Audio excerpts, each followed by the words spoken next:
semuanya, Jul. Segmen 1, episode 1, and action.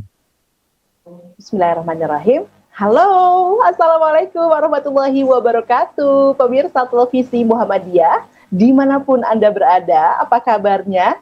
Semoga pemirsa senantiasa dalam keadaan bahagia, dalam keadaan sehat walafiat, dan pastinya juga semoga segala aktivitas dapat selalu dilaksanakan dengan sempurna karena kita dalam keadaan sehat. Dan saat ini, meski masih terus berjalan pandemi COVID-nya, belum berakhir, itu tandanya jangan sampai kemudian kita lengah dalam menjaga kesehatan.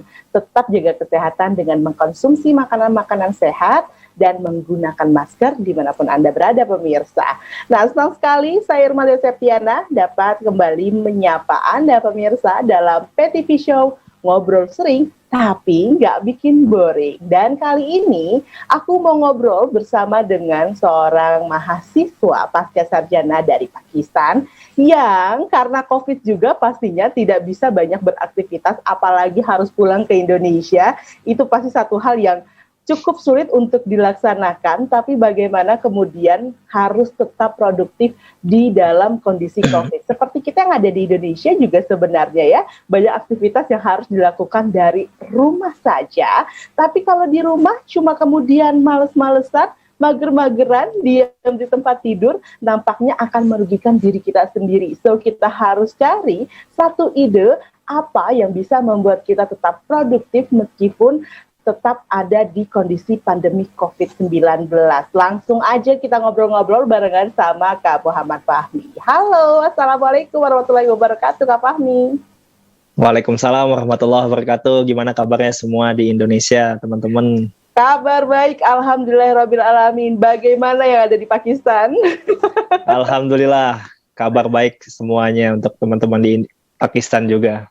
Oke, tadi benar nggak sih aku kasih tahu sama pemirsa bahwa kondisi COVID ini cukup membuat mahasiswa dari Pakistan juga agak sulit untuk bergerak banyak gitu ya, apalagi kalau ada kerinduan mau pulang ke Indo pun kayaknya itu jadi satu hal yang harus ditunggu, dirindukan gitu sampai nanti COVID mulai mereda. Benar nggak sih demikian, Kak Fahmi? Kalau di Pakistan sendiri, alhamdulillah saat ini kasus COVID-nya sudah mereda ya. Jadi sudah bisa dikatakan new normal lah gitu. Sudah pergerakan juga sudah tidak terlalu dibatasi, tapi pakai masker kemana-mana tetap, cuci tangan itu menjadi hal yang wajib, kemudian hand sanitizer, jaga jarak itu tetap digencarkan seperti itu. Dan untuk teman-teman mahasiswa sendiri di Pakistan sekarang sudah kelas offline, jadi sudah tatap muka. Itu merupakan sesuatu yang sangat kita syukuri sekali karena bisa bertatap muka kembali dengan ustadz-ustadz kita gitu di kelas. Jadi seperti itu. Kalau masalah pulang ke... Jadi sebenarnya kalau untuk di Pakistan sendiri sebenarnya masih cukup aman gitu ya untuk bisa beraktivitas karena memang sudah masuk new normal bahkan. Tapi masalah pulang ke Indonya ini yang memang masih sulit ya. Karena di Indonesia sendiri kayaknya beberapa penerbangan internasional bahkan harus ada syarat dan ketentuan berlaku gitu. Benar-benar, teman-teman yang pulang ke Indonesia itu memang harus melakukan swab ya. Betul. Kemudian nanti di bandara itu juga diperiksa lagi surat hasil swabnya, kemudian nanti di Indo kan dikarantina lagi selama sekian hari itu oleh pemerintah, dan ya seperti itulah, seperti yang kita ketahui bahwasanya teman-teman yang akan kembali ke Indonesia regulasinya tidak semudah saat normal gitu. Betul banget itu. Mikir dua kali ya. Lebih baik apalagi ada biayanya, biaya tiketnya juga mahal itu sekarang. Ada peningkatan cukup signifikan berarti ya? Bener, ada peningkatan cukup signifikan dari segi biaya tiket juga. Yang biasanya kita berangkat itu misalkan sekitar bisa dihitung sekitaran 3-4 juta, sekarang itu bisa 2 kali lipat. Gitu. Itu mahasiswa berpikir panjang kalau mau pulang. Apalagi baliknya lagi. Iya benar. Ditambah lagi dengan sekian biaya yang harus dikeluarkan juga terkait dengan pemeriksaan kesehatan dan lain sebagainya. Jadi ya udahlah ya, kita harus betah-betah kita membetahkan diri gitu ya untuk tetap berada di negara asal kita. Nah, tapi senang banget dapat kabar bagus gitu ya bahwa keadaan di Pakistan sendiri sudah dalam kondisi yang baik. Jadi kali ini berarti aku akan meminta dan memohon doanya semoga Indonesia juga bisa segera pulih begitu ya. Dan Amin ya Rob. Kembali lagi nanti bertatap muka. Dan Kak Fahmi, ini aku jadi penasaran kalau kita kemudian harus menahan diri untuk pulang ke Indo, di mana biasanya kalau misalkan kita mahasiswa yang kuliah di negara di luar negeri gitu ya, di negara orang, kita tuh kayak punya kerinduan tersendiri untuk kumpul-kumpul bareng sama teman-teman, terutama keluarga gitu. Jadi memang pasti kita akan produktif karena kita pasti akan menyibukkan diri dengan bersilaturahim. Tapi sekarang karena kita harus stay di satu tempat, kemudian aku jadi mikir bagaimana kita bisa tetap produktif. Gimana nih kalau menurut Kak Fahmi? Oke, untuk masa produktif. Jadi COVID ini kan menutup satu jalan tapi membuka jalan lainnya untuk kita tetap produktif dimanapun kita berada, kapanpun itu. Mungkin kita nggak bisa ketemu gitu, tapi perkembangan teknologi sekarang memungkinkan kita untuk bisa melakukan apa saja gitu.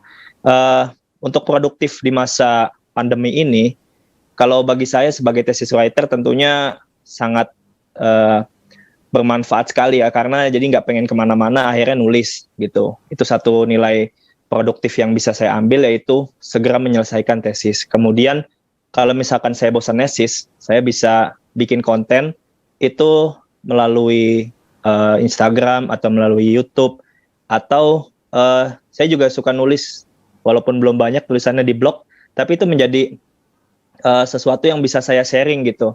Nulis tentang pengalaman di Pakistan, tentang apa saja yang bermanfaat kiranya untuk para pembaca. Kemudian juga sebagai anak rantau, tentunya kita rindu dengan masakan-masakan yang ada di Indonesia.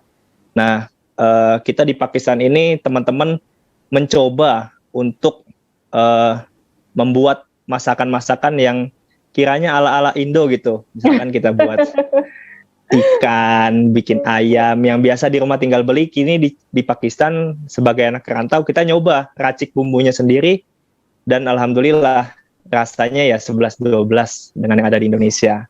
Jadi gitu, banyak produktivitas yang bisa kita lakukan seperti itu. Oke, jadi meskipun menutup satu pintu, tapi sebenarnya ada ribuan bahkan jutaan pintu lainnya yang menanti untuk dibuka gitu. Jadi pemirsa, bukan berarti ketika kita menghadapi satu hal yang membuat kita terbatas, itu dia menjadi membatasi diri kita. Bukan seperti itu cara berpikirnya. Jika itu adalah pembatas, maka kita harus cari jalan keluarnya gitu ya. Dan benar. Kemudian dilakukan oleh Kak Fahmi. Sampai kemudian Kak Fahmi ya menjadi seorang content creator juga. Tapi nih kan banyak juga nih para pemuda, apalagi anak-anak milenial zaman sekarang, yang memang di era sekarang lagi hits banget nih menjadi seorang content creator. Kita mau kenal dulu dong, Kak Fahmi, bantu diperkenalkan juga sebenarnya apa sih content creator itu? Oke, kalau content creator, konten kan secara bahasanya ya, konten kita membuat sesuatu yang kiranya itu bisa dirasakan manfaatnya oleh khalayak banyak gitu. Seperti saya tadi bilang, entah melalui video, foto, atau melalui tulisan. Nah, kreator adalah sang pembuat. Jadi konten kreator itu kita membuat sesuatu yang bermanfaat, yang bisa dirasakan oleh orang banyak. Kalau misalkan di masa pandemi ini, kita bisa memanfaatkan teknologi yang berkembang. Misalkan handphone saja sekarang sudah bisa untuk membuat video, gitu kan. Kemudian sudah bisa ngedit foto. Untuk nulis pun juga bisa, gitu. Jadi content creator tuh ya bikin sesuatu yang bermanfaat, yang bisa dinikmati oleh khalayak umum, yang itu bisa memberikan dampak positif, dampak perubahan. Jadi seperti itu. Kalau saya maknai tentang content creator. Yes. Tapi kalau Kak Fahmi sendiri mulai tertarik untuk menjadi seorang content creator itu kapan dan kenapa? Saya jadi konten kreator itu sejak 2017. Oke. Jadi Sebelumnya dulu apa sampai kemudian bisa tertarik untuk menjadi seorang content creator? Apakah ada hubungannya? Apakah juga suka dengan fotografi misalnya atau videografi seperti itu? sebelumnya emang tertarik sih sama dunia fotografi, sama dunia videografi. Dulu sebelum 2017 itu saya suka nimbrung gitu sama teman-teman yang bikin video, lihat cara bikinnya gimana, kemudian ikut produksi lah gitu. Akhirnya sejak 2017 kan HP udah mulai bagus, saya maksimalkan melalui HP, karena kalau kamera waktu itu menurut saya ribet gitu kan. Nah, akhirnya HP aja lah. Jadi saya buat video, kebetulan dulu saya jadi pembimbing ini kan, siswa akhir di Gontor gitu. Nah, jadi saya mendokumentasikan kegiatan-kegiatan mereka, kemudian saya kemas demikian rupa, saya upload melalui platform, dan alhamdulillah ketika mereka sudah lulus, saya bagi video itu, ada dampaknya, mereka ya senang. Pastinya. Gitu. Pastinya.